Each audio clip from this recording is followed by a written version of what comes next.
On behalf of the National Historic Cheesemaking Center located in Monroe, Wisconsin, we welcome you to the series of interviews we'll be doing with the current cheesemakers in Greene County and Wisconsin. As you can see today, we are at the Decatur Dairy located just west of Broadhead on County Trunk F, and we'll be talking to Steve Stettler, who is the master cheesemaker here, and also ending up talking to his wife about the cheese store that they have here. You want to get closer than that?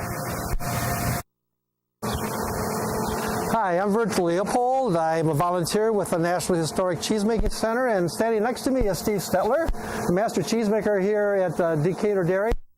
You can think the cheese store, is that correct right now? Yeah. We had some here for a while, correct? Yeah, we've had a 2-year building project going on. And just added space, the store? Yeah, we added a new receiving room, okay. New brine room, new packaging room, and new cheese store, conference room upstairs, offices. What's the history of this factory? How long has it been here? Who have been some of the cheesemakers that have been here? This factory started in 1942. And it started with 7 farms, and they got together. Actually, the factory was just down the road on the Cauldron farm. It was the Cauldron factory at that time. And then those farms got together with some other farmers and decided to build Decatur Swiss Cheese Co-op here, 1942. Did they own the factory? How does that work in terms of... This is a few farmers. I think there's 16 or 17 left in the state. What does that mean, Steve, in terms of co-op? The farmers own the building. Okay. They either hire a cheesemaker or they own all the equipment, lease the building to the cheesemaker. I mean, there's several different ways. In the old days, it was they built the factory, owned the equipment, hired a cheesemaker, paid him a percentage. Okay. When I started here, I owned the equipment, they own the building. I worked for a percentage of the sales. Okay. But as time went on and as we grew, now we have a kind of a standalone little deal here where they own the building, they own the milk. I lease the building, I own the business because the co-op is growing, the membership is growing to the point where the state of Wisconsin won't let us operate as a small co-op or as a okay. Exempt co-op. Okay. So I bought the license, I do all the marketing, I do all the sales, and then we have a meeting, get together. Okay. And then we split the profits, and hopefully we can all make money. So they have a president of the co-op and officers of the co-op then, or? Yep, we have a board of directors. Okay. We have 5 directors. Really good board, aggressive, young. 15 years ago, I was wondering what was going to happen here, and now our membership has gotten a little younger. Farmers are a little energetic. I mean, it's a tough business. Been good, and the farmers by themselves have made this a pretty easy sale because they promote it. They want to meet the new farmers. They want to be part of it. They want to be part of the promotion. They went to some sales meetings, so they can give the farmer perspective of why we need a certain price for cheese. How many farmers do you have hauling here right now? 75. 75. But 75. You hire trucks to go out, or you own the trucks, or how does that work in terms of bringing the milk into here? We have independent contracons. And they do all of that? They do all that, yeah. Yeah. I don't have time to do everything. I can't haul the milk, too. No, I didn't know how that worked. I don't need to own milk trucks. People might wonder in terms of how do you get the milk from the farmers into here, and that's always a question. Everything's in bulk now, obviously. Yeah. Yep, everything's bulk, and the farms are getting a little bigger. All right. We still have small farms, medium-sized farms, and we've got some big farms. Okay. And not super farms or super mega farms. Our biggest farm has about 350 cows. What's the advantage to the farmer to haul to a place like this rather than selling it to some big large group or for milk or whatever? What's the advantage for the farmer? Well, the co-op, their selling point is they want the farmer to be involved in the business. Okay. They want them to feel like they're part of it. Market direct, their milk comes here, goes right to the market. There's only one guy, Decatur Dairy, in between. You know, we kind of, as we've just done with some contracts, things are pretty open. Okay. Hey, if it's good for you, it's good for me. You know, Decatur hasn't been without a little turmoil. It always hasn't been friendly. I mean, dealing with farmers is always interesting. You know, They tend to be a bit independent, don't they? Yeah, well, we get in a situation where some guys didn't think things were being handled right. We build a very successful business doing what we do, selling cheese, and some of the members and some of the office staff I had decided maybe they needed new direction. I got to be a real bitter, really a bitter thing. The good thing is the core of the farmers of the co-op realized who was doing the right thing, who was making money, where things are good, and that's how we got here. And you're as a result. We got a new board of directors. We're stronger. Great. We have a more active board of directors. Okay. We've paid off a lot more debt. We've spent a lot more money. I mean, we've built on, since they've been in charge, about 10,000 square feet. Wow. Okay. New store. Good. They want to have a presence with the community and the public. They want people to know that, you know, farmers can do this. Okay. And the program is still growing. I mean, we still have farmers that want to be part of our program. Okay. Good. So, I mean, co-ops do work. I mean, they do work, and I've been on both sides, why people don't want to do business with co-ops and why people do want to do business with co-ops. And I'm still a proponent of co-ops. That's how Wisconsin all got started in the cheese business. A lot of small co-ops got going. I still think there's a place for them. Good. And that's what this is. This building here, you know, it brings a value to the farmer. You know, they have equity in the building. You know, we're looking at buying some more land. That brings more value to the business. And I mean, yeah, I mean, if we sell out, it still has a very good value for the farmer that stays. So it's their investment as well. They're invested, and for a small investment, you know, it's only $100 a share.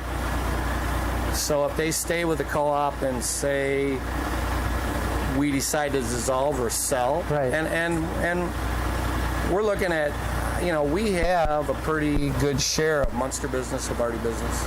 Okay. So it's an interesting business to people. So it'll have value, and that's good for all of us, the farmer and for me, the cheesemaker.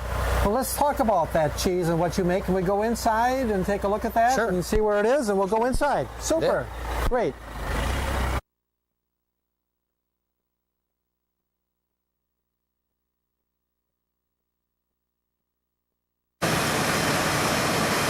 You can see we're inside. We've got some tanks here. We're done making cheese for the day. Yeah, we're getting wrapped up for the day. What time do you start? We start running milk at 10 o'clock at night. Start running milk at 10 o'clock at night. Yeah. So when do you start making cheese? 10 o'clock at night. 10. Oh, so you start right away at We night. start at 10. You work all night long? Yes. We run about 420,000 pounds of milk a day. So how many workers do you have here working with you? We have 30 workers. So what kind of cheese do you make your cheese? Well, right now we're making brick, Munster, farmer's cheese, Havarti, Gouda, Fontina. So why the diversity in the number of cheeses that you make? Well, we found, being the size we are, we can change forms, change cheeses. That's kind of our deal, is we do a lot of different little things, okay. You know, and we do different sizes. You know, we've created some cheeses. We created Stettler Swiss, which is Swiss lace. Okay. We do Colby Swiss, which is Colby and Swiss mix. You know, those are kind of our creations. I mess around with that kind of stuff. Do a lot of flavors, do a lot of cheese curds, and we do a lot of products for people that are looking for something a little different. We've developed a slicing cheese for a guy. went very well. Do several 100,000 pounds a year for them.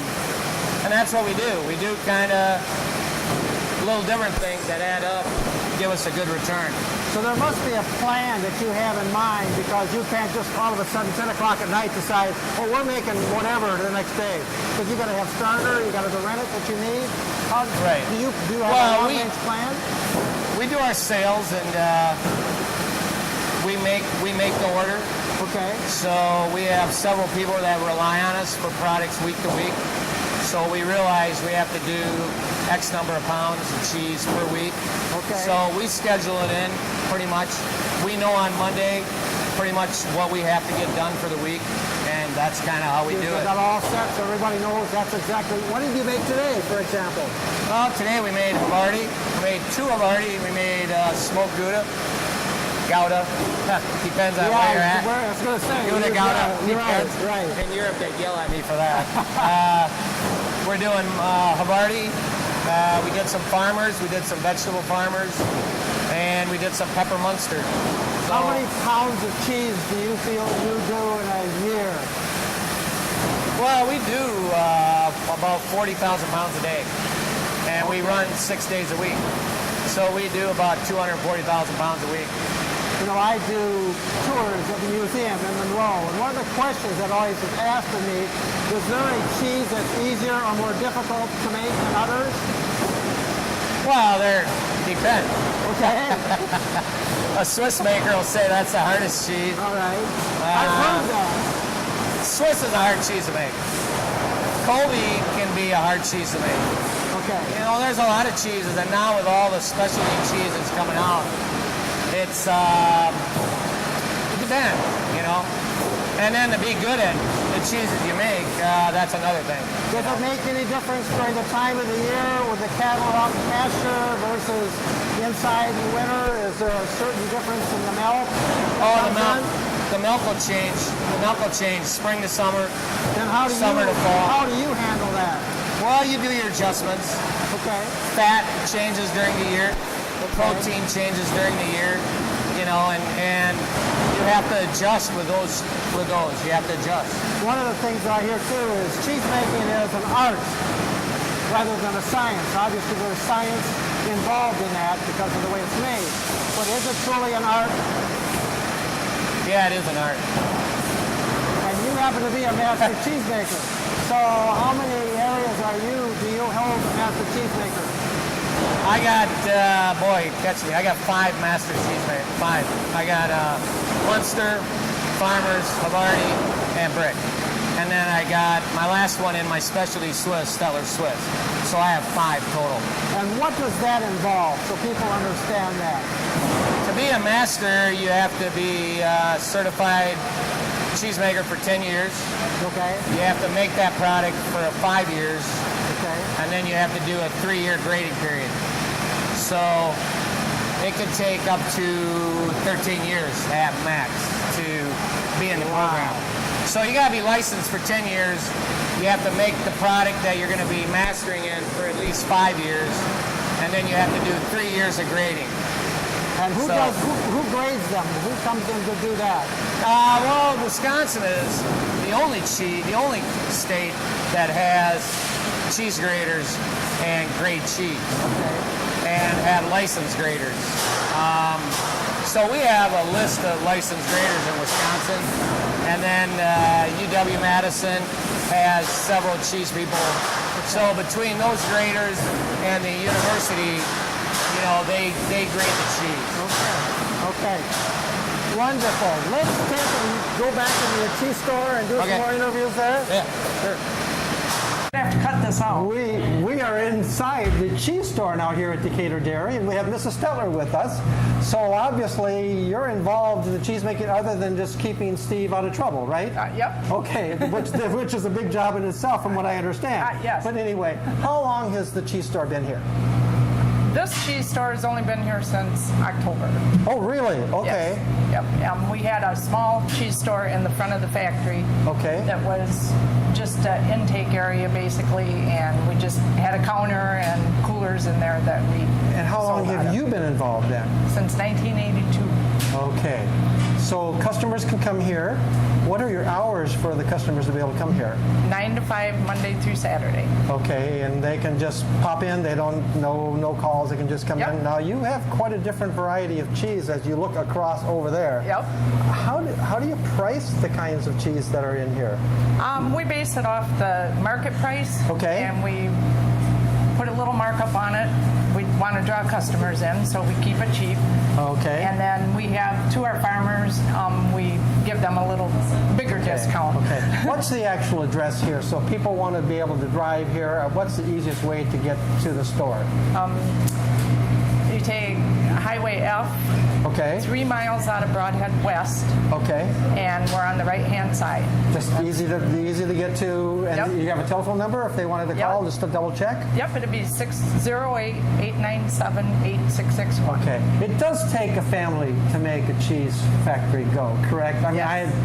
I was raised on a farm. My dad was in a co-op, so I understand that. So you're involved. Steve and I have been working together since 1982, Wow. actually, when we took over. And Well, good. it was just me and him for many years. And it's then grown. Do you have then quite a we few grew. customers come in? Oh, yes. Okay, great. And do you sell your own cheese only, or do you sell other cheese from? No, we sell from other area factories. So you have a variety here Yes. to be able to do, because obviously you don't make all the cheese that's made in Greene County. No. And Steve was talking about the kind of cheese that they make when we were in the factory itself. So, Right. okay. Right. Well, thank you very much. Yep. We'll stop there, and I want to finish up with Steve on some things. And Okay. I really appreciate you doing this. And I All know right. you didn't like to be in front of the camera. No. You did wonderful. Thank you.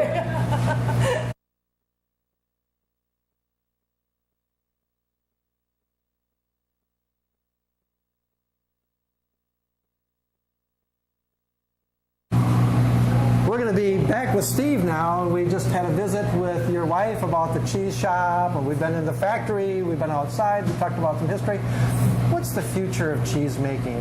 Is it something that's going to continue to grow in our county and our state? Where do we stand on that? Oh, that's a loaded question. Yes, it is. I don't know. It's a tough business. Okay. And things changes all the time, Right now, there's a need for cheese. Okay. I mean, it's been very good. We're busy. For us here, there's a demand for our product. 10 years ago, I wouldn't have thought we were at now. Okay. So I don't know, where this could go. People want us to do more, to get bigger. The thing that's kind of interesting is there aren't a lot of us doing what we're doing. And the scary part is it's a lot of hours, it's a lot of work. The next generation, I don't know. If you look at the map that's in the museum, and you look at the hundreds of cheese factories we had at one time in Greene County, down to what, 14 left? Something like I think that? you're right. 14, yeah. Why were you successful? What continues to make you successful here and be one of those 14? Just lucky. I don't think so. There's a lot of quality there. And it's always sometimes who you meet. I've gotten to know some very good people in the business. I've been fortunate to get relationships with some very good companies. Okay. I've grown with some companies, made some special products for certain companies. And if you look in the county, the guys that are still here or in Wisconsin, it's guys that are doing special things for certain companies. They got the public wanting their product. And I think you're always going to see that, but regulations are getting crazier. Yeah. Everything's getting a little crazier, but